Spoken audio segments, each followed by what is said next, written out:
Are you embracing the chaos yet? It's astrology time! Let's look at the energy for the week ahead. We start the week off with the full moon in Aquarius. What makes a full moon is it being opposite the sun, shining its light on the moon, making it full. This is why full moons represent illumination and manifestation. We are closing out a 6-month cycle that began for you back with the new moon in Aquarius in February.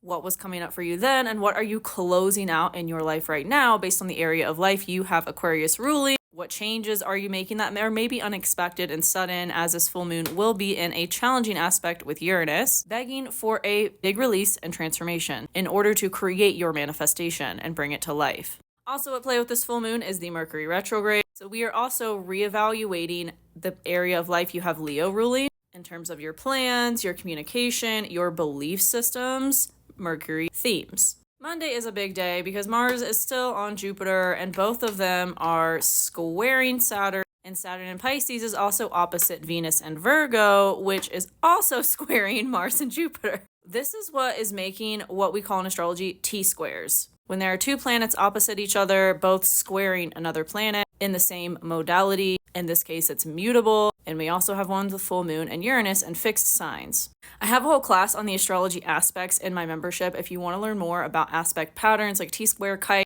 all of those things. But basically, this is bringing about a lot of challenges to propel us into our growth and evolution. The release of these challenges will be in the signs of Scorpio and Sagittarius, begging for a transformation and a release in order for this area of life you have Scorpio ruling to be reborn. And what are you doing that's adventurous? How are you breaking out of your comfort zone to have new experiences? That will be a big theme of Monday and the week ahead. On Tuesday, we'll have the moon moving through Pisces over Saturn, adding an emotional lens to this energy. Creativity might get a boost, inspiration, your intuition. And then on Wednesday, you might receive messages through your dreams as the moon moves over Neptune. This is the week we've all been waiting for in August, where things are going to feel a lot more clear, even though it might be chaotic and sudden, surprising. For me, I've been planning a trip to Europe and all of a sudden I'm like, you know what, maybe I want to stay over there. And I expect clarity around that this week, as that's where I have these planets in my chart. And with the North Node still moving through Aries, we are being asked to call upon our bravery and our courage to embrace a new beginning, even though it's scary and uncomfortable. On Thursday, that will be amplified as the moon moves over the North Node in Aries, and we begin Virgo season,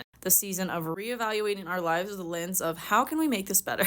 What needs to change? On Friday, we have the moon move over Chiron and Aries and make a harmonious aspect with Mercury retrograde. Friday might bring about a healing conversation related to this new direction you're headed, revolving around something that needs to be released in order for you to step into your joy. On Saturday and Sunday, we have the moon moving through Taurus, giving us a little bit more grounded energy than we've had previously this week, bringing our emotional focus back to what's going to be best for me to take the utmost care of myself that I can. Expect a big emotional shift around that on Sunday as the moon moves over Uranus and is in a harmonious aspect to Venus and Virgo. This might be a sudden positive shift within a relationship we've been building, our money or our values, self-worth, etc. This week may be one for the books, so journal about it. Let me know how this is all resonating with you, and I will see you next Sunday.